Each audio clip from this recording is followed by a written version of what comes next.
spesies Talokita. Yang pertama ada Ulva lactuca. Ulva lactuca atau selada hijau adalah rumput laut yang tergolong dalam divisi Chlorophyta, berupa talus tipis dan gepeng seperti pedang, terdiri atas 2 lapisan. Ulva lactuca memiliki panjang sekitar 100 cm dan berwarna hijau dengan bentuk tepi yang halus dan bergelombang.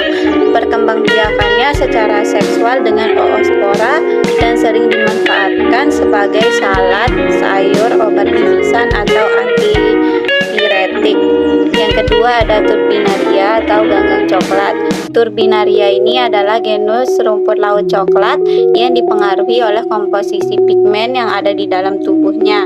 Turbinaria terdapat di laut yang bersuhu dingin. Turbinaria biasanya dimanfaatkan sebagai makanan ternak dan bahan pembuatan pupuk. Reproduksi Turbinaria secara vegetatif pembentukan spora. Yang kedua yaitu Lichenes. Spesies pertama yaitu Usnea dasypoga, bereproduksi secara vegetatif melalui fragmentasi aseksual melalui Soredia dan dapat digunakan sebagai astringen, obat sakit perut, dan antiseptik. Spesies yang kedua yaitu Paramelia sp. Habitatnya di kulit pohon dan dimanfaatkan sebagai bahan obat yang digunakan dalam industri kimia pembuatan parfum dan bereproduksi secara seksual dan aseksual. Selanjutnya materi ketiga tentang Bryophyta. Bryophyta merupakan tumbuhan yang hidup di tempat lembab atau basah. Tumbuhan ini dikategorikan tumbuhan tingkat rendah yang hidup secara berkelompok. Spesies Bryophyta yang pertama ada lumut hati atau Marsantia polymorpha yang berhabitat di daerah lembab atau basah, ada juga yang di air. Divisi tumbuhan yang masuk ke dalam lumut hati ini memiliki ciri khas talus berbentuk lembaran seperti pita, lebarnya sekitar 2 cm. Bentuknya cukup tebal dan berdaging, bercabang menggarpu.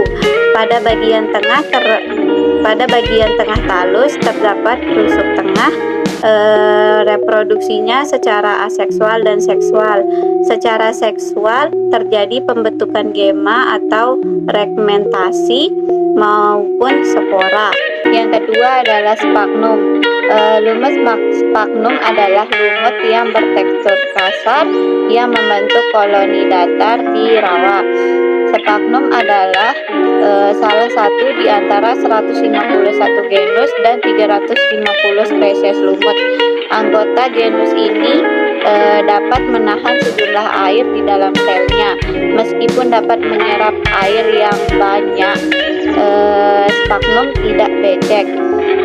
Air disimpan di dalam sel mati, terutama pada bagian daunnya. Sphagnum tidak mudah busuk karena mengandung senyawa fenol pada dinding selnya.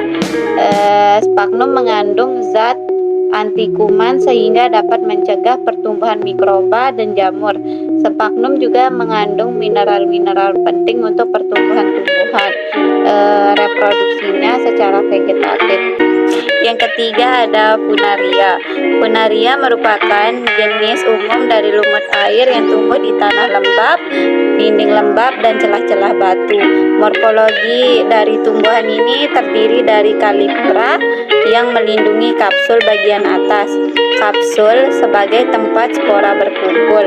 Daun atau seta merupakan bentuk yang menyerupai bentuk daun pada umumnya. Lumut ini memiliki daun yang berbentuk lebar, besar, memiliki batang yang pendek dan sederhana. Lumut ini daunnya berpelepah yang dapat dibedakan dengan jelas serta memiliki warna hijau. Funaria ini dimanfaatkan sebagai obat TBC, hematemesis, dapat menyembuhkan luka memar, serta dapat digunakan sebagai perhiasan, dekorasi, dan penghias ruangan. Funaria ini berhabitat di tempat yang lembab, dan kurang terkena cahaya langsung reproduksinya secara seksual dan vegetatif. Selanjutnya, ordo yang keempat yaitu Pteridophyta. Di dalam Pteridophyta terdapat 4 jenis spesies. Yang pertama, Slaginella sp. Kedua, Dreamoglossum piloceloides. Yang ketiga, Nephrolepis exaltata. Yang keempat, Marselia crenata. Pertama, Slaginella sp. Slaginella sp bereproduksi secara vegetatif yang berasal dari batangnya. Perkembangbiakan ini lebih mudah dan cepat.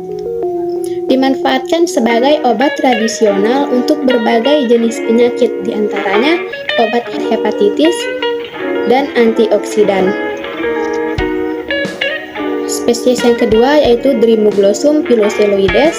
Habitatnya di tempat berelepasi rendah sampai tinggi, berkembang biak dengan bertunas atau spora.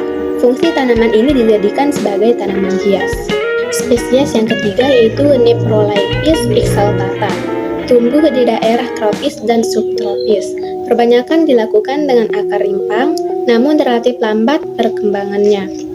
Dan tumbuhan ini dimanfaatkan untuk kesehatan seperti ramuan obat cacing dan menangkal kanker perut.